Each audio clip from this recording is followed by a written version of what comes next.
Welcome back to Investing Talk Podcast. Today, we're looking at FuelCell Energy. As usual, before we start, subscribe, like, and comment to this video to support the show. And if there's a specific company you want us to look into, leave it in the comments below. So let's get into the analysis. And I think the big story here really is this potential growth inflection point. An inflection point, okay. Yeah, for a long time, this company has just been known as, an early-stage clean tech platform with the losses that come with that. For a lot of promise, Yeah, but a lot of red ink. exactly. But the latest figures, they suggest a pretty significant turnaround in execution is happening. Okay, so let's unpack this turnaround growth thesis. Mhm. What evidence are we actually seeing? What are the hard numbers? Well, you just have to look at the top line. The company hit $158.16 million in revenue for the full fiscal year 2025. And that's a big jump, right? It's a massive 41% jump year over year. I mean, that crushed analyst expectations. And it was driven, in part, by this really crucial $30 million extended service contract in South Korea. Okay, so not just a one-off sale. That's a service contract. Exactly. So the revenue is accelerating, and that's really the first sign that the strategy is starting to work.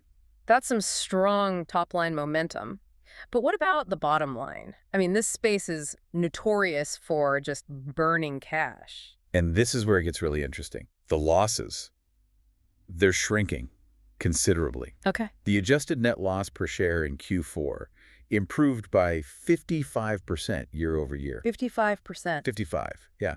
And it came in better than the consensus estimate. So you've got this trend of accelerating revenue while the losses are narrowing. That's the definition of it. You're crossing that critical inflection point. It suggests operating leverage is finally kicking in, and it's setting the stage for an eventual path to break even. And what are the analysts saying now? They're now forecasting something like 35% annual revenue growth over the next 3 years. Which is way above the industry average. Way above. The industry is sitting at about 16%. Okay, so beyond the financial beats, what's the core value prop here? What's the moat that protects them in what is, a very crowded, clean energy space? The moat is all in their proprietary fuel cell and hydrogen tech, specifically their solid oxide and carbonate fuel cell platforms. Right. What's so fascinating here is how they're positioned. Yeah. They aren't just generic renewables. Their technology is. It's custom-built for baseload power, grid resiliency, and distributed generation. I've been hearing so much lately about this AI power narrative, the data centers running out of capacity. How does fuel cell fit into that huge structural demand story?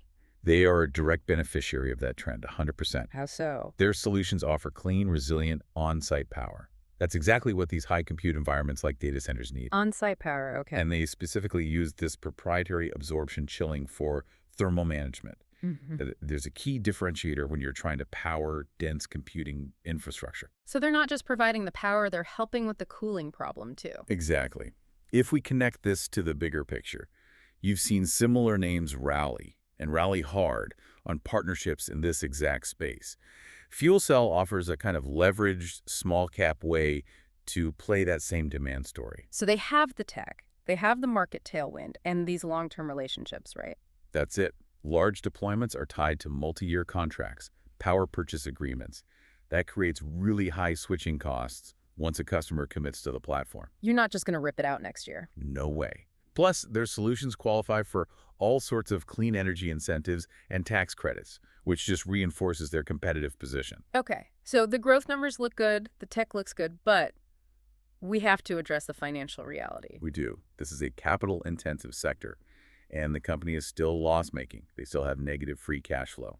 Which raises the big question. Yeah. How are they funding this accelerating growth, and, what are the implications for current investors?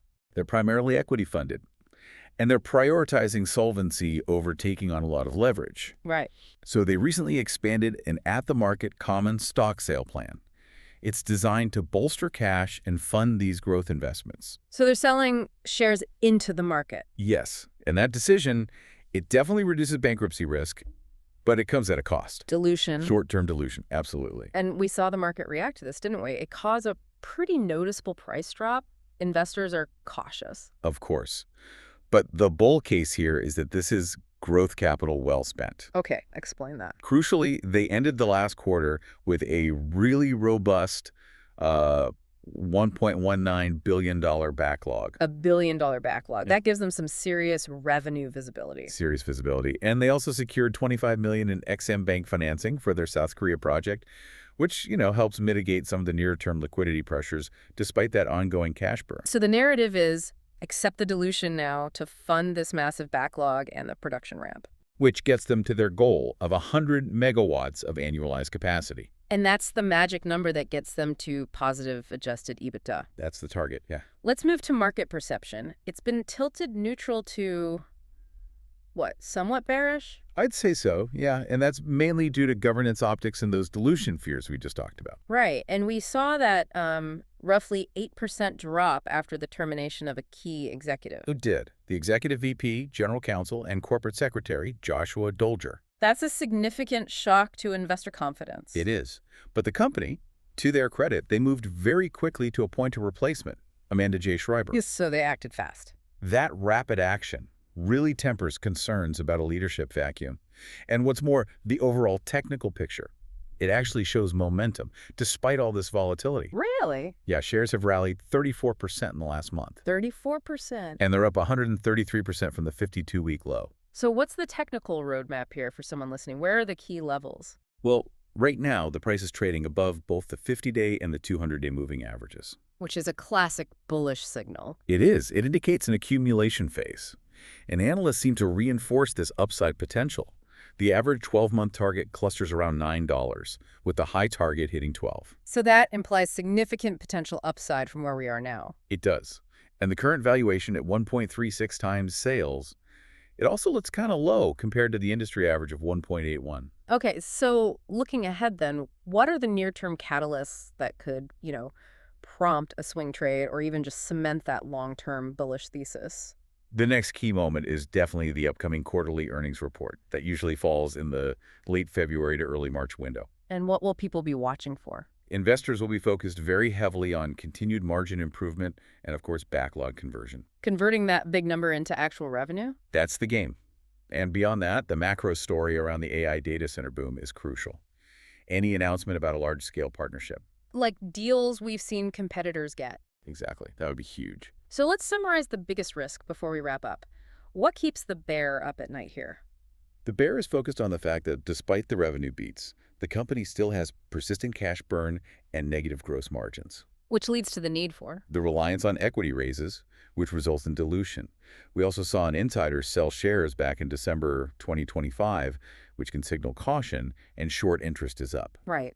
But the bull just argues that these risks are already priced in, and that the huge backlog and the financing, they provide a buffer for execution. That's a fascinating breakdown of a turnaround story. You're really balancing this technological upside with some very real financial headwinds. Indeed. It's a high beta, high optionality name. It really all comes down to execution on cost controls and delivering those large projects. Thanks for tuning in to Investing Talk Podcast. If you found this discussion valuable, be sure to subscribe to the podcast so you don't miss our next analysis.